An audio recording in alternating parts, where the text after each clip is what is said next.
Perspective Shift, Episode 3 on Being Happy, and I'm your host, April Rodriguez. Thank you so much for tuning in this week.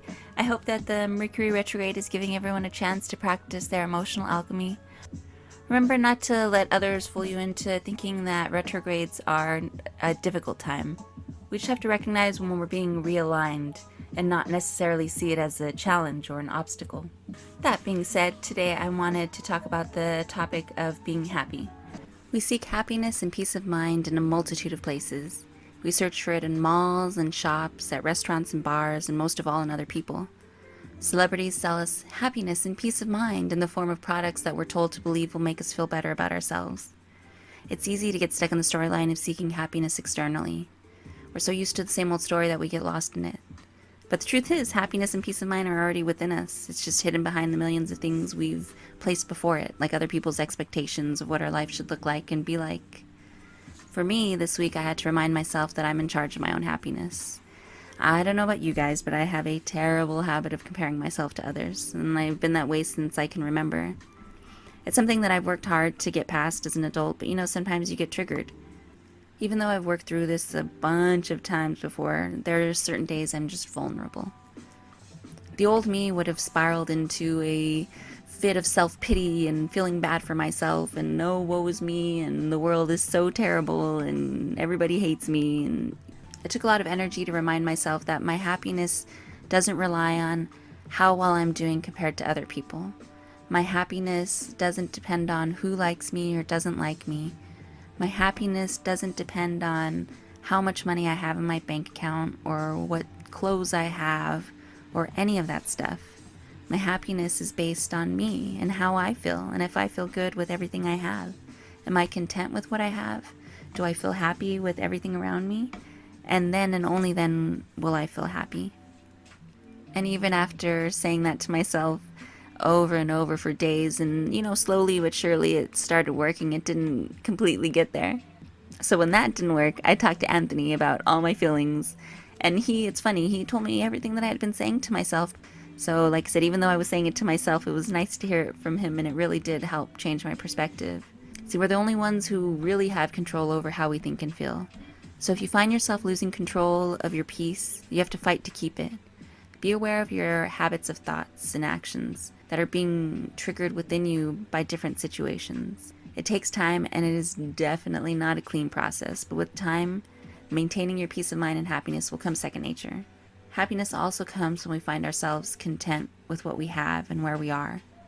Tonight before you go to sleep, or maybe next time when you feel yourself being triggered, try to catch yourself and instead fight for your happiness and your peace of mind by reminding yourself about all the amazing things that you do, have done, continue to do, and are. I wanted to share my astrology and tarot forecast for the week of March 10th through March 16th. Sun is still in Pisces. Our energy when working with others or interacting with others is probably that daydreamy, imaginative, emotional wave. For the week of March 10th through March 16th, the moon will be transiting through 3 different positions. First, this morning at 7:10 a.m., it will transit into Taurus. And when the moon is in Taurus, we have a need for security and comfort, anything that makes us feel relaxed. And since Tauruses are a little bit stubborn, you might resist some change. You might be a little bit stubborn and want to stay in your routines and habits. It's also a good time to just get comfortable and find comfort in your foods, to enjoy your nice sheets, to just enjoy the material things of the world. On Tuesday at 3:48 p.m., the moon will be transiting into Gemini from Taurus. When the moon's in Gemini, we find ourselves more intellectually, mentally stimulated. We want to talk, we have all these ideas going on. So when the moon is in Gemini, you might find yourself wanting to take on a lot of activities or wanting to start a lot of conversations or being a little bit curious and lighthearted. On Thursday at 9:50 p.m., the moon transits into Cancer, and Cancer is a water sign. Cancer is very family-oriented, very in tune with their emotions. During this time, your feelings will run deep, so use it as an opportunity to get in touch with things that motivate you. You'll also want to spend some time with your family. The moon in Cancer is also a time for great potential healing. So if you have something that's been bothering you lately, this moon in Cancer will give you an opportunity to work through those problems. Now that we've gone through the astrology forecast, I wanted to share with you what I pulled for my tarot forecast for the week. The two cards I pulled were the Wheel of Fortune and the Moon. The first card, the Wheel of Fortune, is a card that describes the ebb and flow of life. The Wheel of Fortune reminds us that life is made of ups and downs. It's like a giant roller coaster ride. Sometimes things are going your way, the sun is shining on you, there are flowers everywhere, life is just perfectly aligned. And then others, it feels like nobody cares about you, you're the worst person in the world, you have nothing beneficial to give. But that's not necessarily true. It's just part of what life is. It's easy to get caught up in the bads or to get caught up in the goods and to forget about the other, but both are equally important. If there were no sad times, we would never be able to appreciate how good the good times really are. The Wheel of Fortune really reminds us to take the good with the bad. So this week, if you are going through something great, it's just reminding you to appreciate all of the good that is in your life right now. And if things aren't going that great, it's reminding you that, hey, don't worry, things are going to pick up eventually. Just keep working hard and putting good energy into the world. The more good energy you put, the more you're going to get back. The second card I pulled was the Moon card. And the Moon card typically represents fears and illusions. I think shadow side, which are just parts of ourselves that have gone unattended, parts of our personality or parts of our mental storage that we haven't looked at in a while. Carl Jung describes this almost like a sack that we carry with us, and we stuff all our insecurities and all the things that we've been told are bad about us, and we carry it with us. So a talkative kid would put all of those traits about themselves in that sack. They would put all of their feelings into that sack, thinking that it's a bad part of themselves that should never be seen, especially in school or, working or just generally anywhere where you're supposed to be paying attention. When instead that trait should have been used positively. There's a healthy outlet for that trait, and one that can be beneficial to them and the community as well, but it just needs to have a proper outlet. So the shadow side is kind of like, the example I always give is like your closet. How many times have you dreaded going through your closet only to just find all of these awesome memories and things you forgot you had? And it's not that it was necessarily dirty or disgusting in your closet, it was just disorganized. So when I see the moon, I see it as a time to reflect back on parts of yourself that you haven't had a chance to look at with life's busy schedule. When I look at the cards together, especially with Mercury retrograde right now, I believe the cards are reminding us that slowdowns are just a part of life. They're not inherently good or bad, they just are.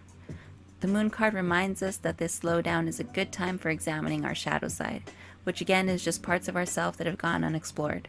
When I was working on Love Gallery, I had all these personal projects that I wanted to do, and then I had these Valentine grams that I made and was working on, and I was trying so hard to finish them up and get it all done before the event, but I had all these other projects that I had wanted to work on for Young Mystic, for Home Gallery, and just my own personal stuff, and I had been thinking about them over and over and over, and I couldn't stop thinking about them, but I knew I had a lot of work to do. So after Love Gallery was over, all I wanted to do was just start working on the projects, right? But it took a couple of days just for me to rest up and feel relaxed enough to do anything again. I was just so tired. And then after that, you should have seen the room. It was in such disarray. And there were letters and decorations and art and just the dirty laundry everywhere, And the car was not much better, just with all of the supplies from the event. And although all I really wanted to do was collage or watercolor or do something creative, I had to get my affairs in order. So I spent a good couple of days just cleaning, doing the chores that I had neglected while I was working on Love Gallery, organizing the room, cleaning out the car, putting everything back in place. But when I was done, it was nice because my room was clean. I could easily get to all the supplies I wanted. If I wanted to collage, I could easily get to those supplies, or watercolor, or work on my tattoos, or whatever. I could easily grab whatever I needed.